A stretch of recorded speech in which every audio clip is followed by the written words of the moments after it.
नमस्कार दोस्तों, फिर से एक बार हम आपके पास में आए हैं प्रभु यीशु मसीह के मधुर और मीठे नाम से। आपको तहे दिल से मैं जय मसीह की नमस्कार। वचनों के प्रकाशन हमारे इस YouTube चैनल में आप सबका फिर से एक बार स्वागत है।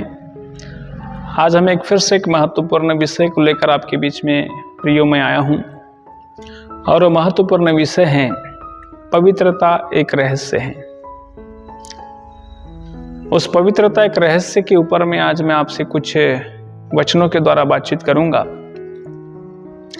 पवित्रता एक रहस्य है, ये किस प्रकार से हम कहेंगे, किस प्रकार से हम इसको जानते हैं। तो हम सबसे पहले स्वर्ग की संरचना को पहले समझने का प्रयास करेंगे। स्वर्ग में जो स्वर्गदूत इस वक्त परमेश्वर पिता के साथ रहते हैं, वो स्वर्गदूत परमेश्वर पिता के साथ उनका व्यवहार कैसा है, क्योंकि जब तक हम उस व्यवहार को नहीं समझेंगे तब तक पवित्रता के रहस्य को नहीं समझ पाएंगे।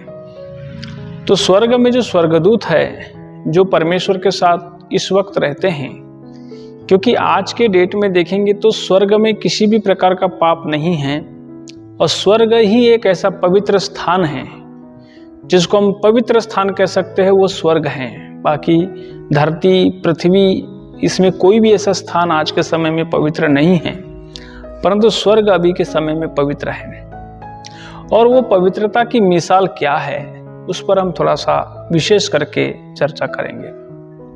तो पहले स्वर्गदूतों को जब देखते हैं तो स्वर्गदूत वहां पर, जैसे कि पवित्र शास्त्र बाइबल में लिखा गया है इब्रानियों 1 अध्याय के 6 वचन में, कि स्वर्गदूत जो है स्वर्ग में लिखा है कि परमेश्वर की आराधना करते हैं, परमेश्वर के सामने दंडवत रहते हैं।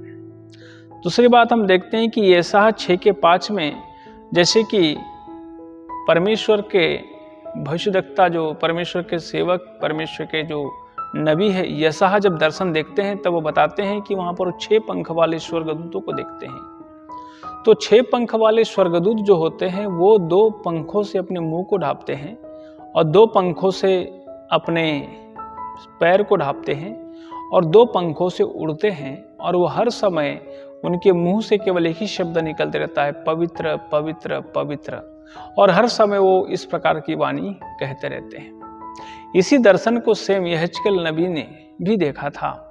यहेजकेल नबी जब देखता है तो वो 4 मुख वाले स्वर्गदूतों को देखता है और उनके पैरों के नीचे चक्के लगे हुए होते हैं, उनके चारों ओर आंखें होती हैं और सब तरफ से उनको वैभवशाली रूप से देखते हैं, और वो सारे पृथ्वी पर वो वाच करते हैं, सारे पृथ्वी को देखते हैं, और वो परमेश्वर के सामने बहुत ही नम्र स्वभाव से रहते हैं। स्वर्ग में कोई भी व्यक्ति, कोई भी स्वर्गदूत जो है परमेश्वर के सामने में मेरे पे किसी भी तरह की ऊंची आवाज से न बात करते हैं। वो हर समय स्वर्ग से जो स्वर्गदूत है वो सेवा के लिए हर समय तत्पर तैयार रहते हैं, और उन्हें किसी भी प्रकार की ख्वाहिश नहीं है, उन्हें और किसी भी प्रकार की इच्छा नहीं है। उनका केवल एक ही दर्शन है स्वर्ग में कि हम परमेश्वर की इच्छाओं को पूरी करें, और परमेश्वर जो हमें बोलेंगे वही काम को हम करेंगे, हम कभी अपनी इच्छा को जाहिर नहीं करेंगे। तो मेरे प्रिय, स्वर्गदूतों का जो व्यवहार है स्वर्ग में इस प्रकार का है।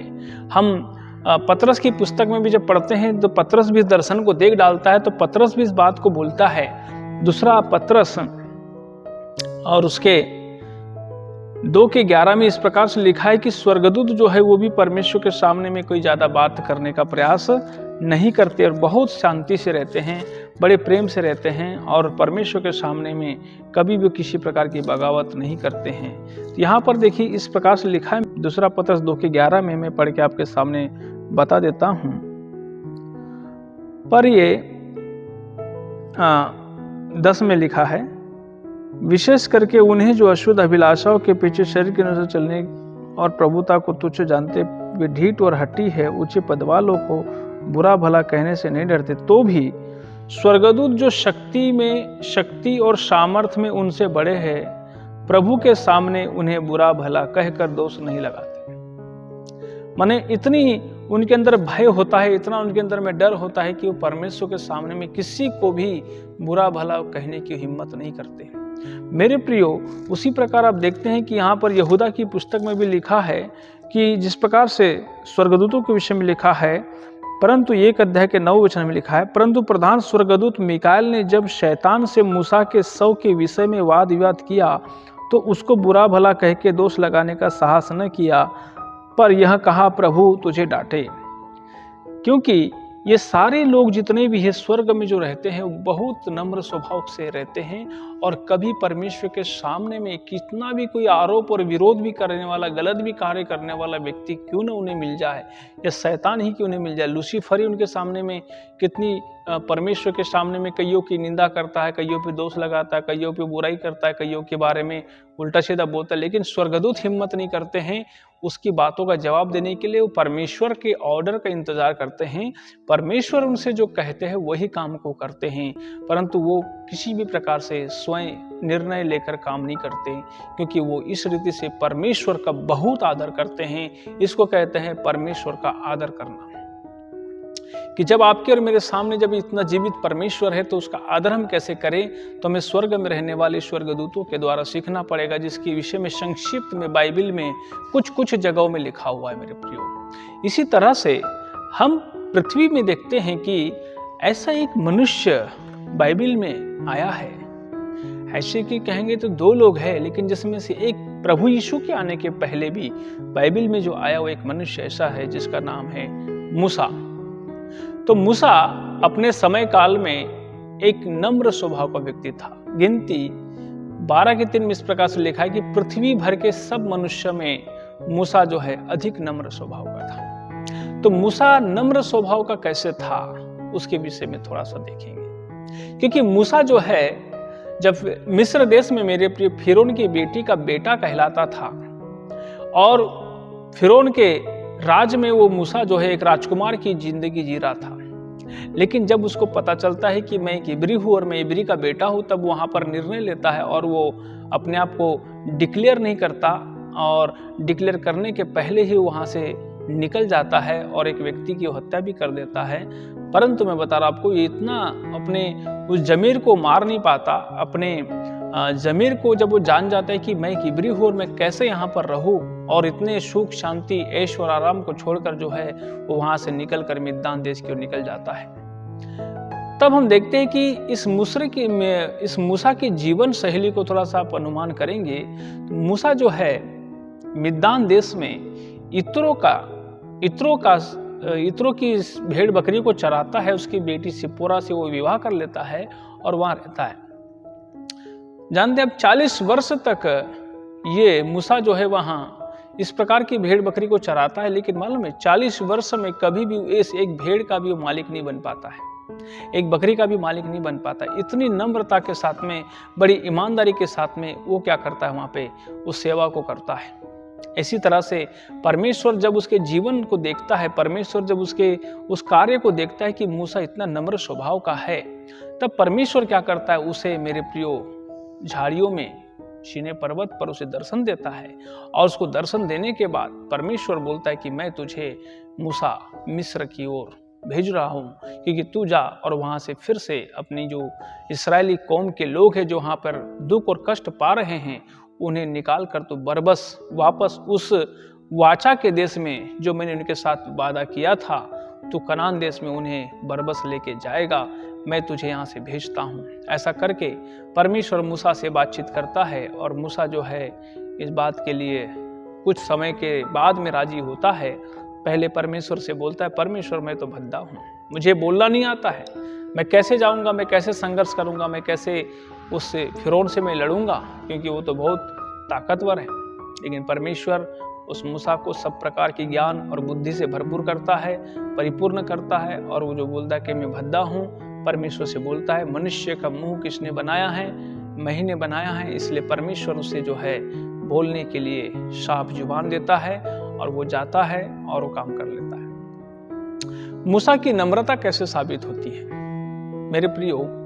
नम्रता इस प्रकार से साबित होती है मूसा की, जब आप गिनती की पुस्तक उसके 14 अध्याय में जब पढ़ते हैं तो वहां पर जब मूसा जब उनको निकाल के ले आता है, तब मूसा के खिलाफ में वो सब लोग कुड़कुड़ाते हैं। मूसा के खिलाफ में वो सब बातचीत करते हैं, हारून के ऊपर में कुड़कुड़ाते हैं, मूसा के ऊपर कुड़कुड़ाते हैं। लेकिन मूसा जो है उनके सामने में सर झुकाता है, दंडवत करता है, उन्हीं से विनती करता है कि तुम जो निर्णय ले रहे हो मेरे प्रियो ये गलत है। वो लोग मन बना लेते हैं इसराइली कि चलिए हमें कोई अपने एक अगुआ बनाए और हम वापस फिर से जो है मिस्र चले जाए, क्योंकि वो उनके साथ में रहकर जो है मेरे प्रियो जब वो कनान देश का भेद लेकर जब भेदिए जब वहाँ पर आते हैं, 12 भेदी जो जाते हैं वो तो 12 में से 10 जो होते हैं वो कनान देश की बुराई करते हैं, कनान देश के खिलाफ में बात करते हैं और वो सारे लाखों इसराइलियों को भड़का देते हैं और वो क्रोध में और बहुत प्रकार के मायूसी दिखाते हैं और बहुत रोते हैं, किलबिलाते हैं और मूसा के खिलाफ में वो लोग बहुत भयंकर सारी बातें करते हैं। लेकिन परमेश्वर जो है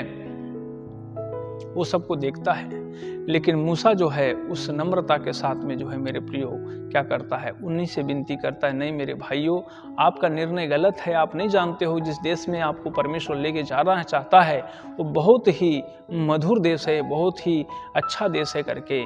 देखो जिसके खिलाफ वो कुड़कुड़ाते हैं, जिसके खिलाफ वो बुड़बुड़ाते हैं, जिसके खिलाफ वो नफरत करने का प्रयास करते हैं, वो मूसा जो है उन्हीं से प्रेम की बात करता है, उन्हीं से वो दया की बात करता है, उन्हीं से फिर विनती करता है। एक नम्र व्यक्ति जो होता है मेरे किस प्रकार से जो है एक दीन हो जाता है, छोटा हो जाता है। इस बात को लेकर परमेश्वर भी मेरे प्रियो, परमेश्वर भी इस बात को लेकर नाराज होता है और परमेश्वर बोलता है कि नहीं मूसा मैं इन्हें यहीं जंगल में मार डालूंगा। लेकिन परमेश्वर मूसा वो परमेश्वर से बोलता है, देख परमेश्वर यदि तू ऐसा करेगा तो लोग कहेंगे देखो ये परमेश्वर ने इनको यहाँ से निकाला और जंगल में ले जाके मार डाला, इसलिए क्या होगा परमेश्वर तेरी बदनामी। वो देखो परमेश्वर से भी वो उनके बचाव के लिए प्रार्थना करता है और इन इस्राएलियों के सामने भी वो उनके हाथ जोड़कर विनती करता है कि तुम इस प्रकार का निर्णय न लो।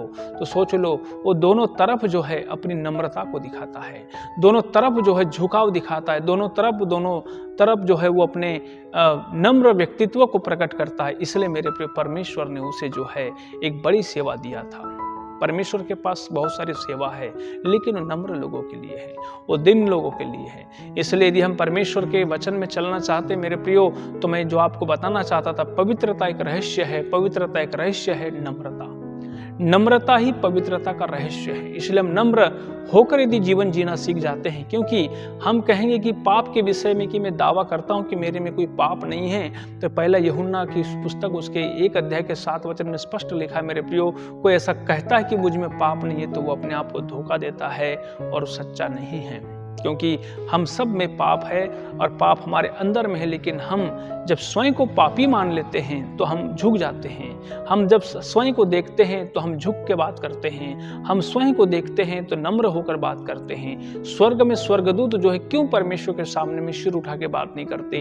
क्योंकि उसे मालूम है कि हमारे ही बीच का एक भाई जो था, जो अपने आप में घमंड से भर गया था, अहंकार से भर गया था, आज वो हमारे बीच में नहीं है और उसे पृथ्वी पर फेंक दिया गया, वो शैतान बन गया है और इस रीति से उसे अपनी क्वालिटी के ऊपर घमंड हो गया था। इसलिए मेरे प्रिय स्वर्गदूत लोग जो है स्वर्ग में, अभी जो स्वर्गदूत है वो डरते हैं कहीं ऐसा घमंड कहीं हम में फिर वापस ना आ जाए, ऐसे अहंकार हमारे अंदर में ना आ जाए। इसलिए बड़ी नम्रता के साथ वो जो है स्वर्ग में रहते हैं। इसलिए नम्र व्यक्ति जो वही होता है जो अपने आप को भी समझता है और छोटा बना लेता है मेरे प्रिय। इसलिए यीशु मसीह भी आपके और मेरे बीच में आया, यीशु मसीह आपके और मेरे बीच में आया। उसने क्या बोला? मत्ती 11 के 28 में प्रभु यीशु मसीह ने स्पष्ट कहा, जैसा मैं मन में नम्र और दीन हूँ वैसा तुम मुझसे सीखो। मेरे प्रियो, प्रभु यीशु मसीह परमेश्वर होकर भी वो आपके और मेरे बीच में आया और उसने जो है मेरे प्रियो गौशाले में एक गाय और भैंस के तबेले में जन्म लिया और स्वयं को इतना दीन कर दिया, स्वयं को शून्य कर दिया, स्वयं को इतना छोटा बना दिया कि उसने आपके और मेरे लिए, मेरे सामने इतना शून्य परमेश्वर हो गया, स्वयं परमेश्वर शून्य। इसलिए पवित्रता का रहस्य ही नम्रता है। इसलिए मेरे प्रियो, हमें इस बात का अवश्य ध्यान रखना चाहिए। देखो, प्रभु यीशु मसीह के पास कई लोग आते थे आरोपियों को लेकर, अपराधियों को लेकर, पापिन स्त्री को लेकर यीशु मसीह आते थे, लेकिन यीशु मसीह के पास आते थे। प्रभु यीशु मसीह ने कभी भी उनके पाप के ऊपर में उनको टॉर्चर नहीं किया, परंतु प्रभु यीशु मसीह ने कहा यदि किसी ने पाप नहीं किया हो तो वो पहला पत्थर मारे। क्योंकि किसी और के पाप को जब हम देखते हैं तो वो घमंड है। किसी की और के अपराध को जब हम देखने का आदत अपना बना लेते हैं तो वो मेरे प्रियो परमेश्वर के वचनों के खिलाफ हो जाता है। क्योंकि हम सब जो है उसी के श्रेणी में, उसी के बराबरी में हम सिरजे गए हैं। इसलिए कभी भी हम किसी और को इस रीति से नज़र से न देखें, परंतु हम स्वयं का नम्र बनाएं। हालेलुया।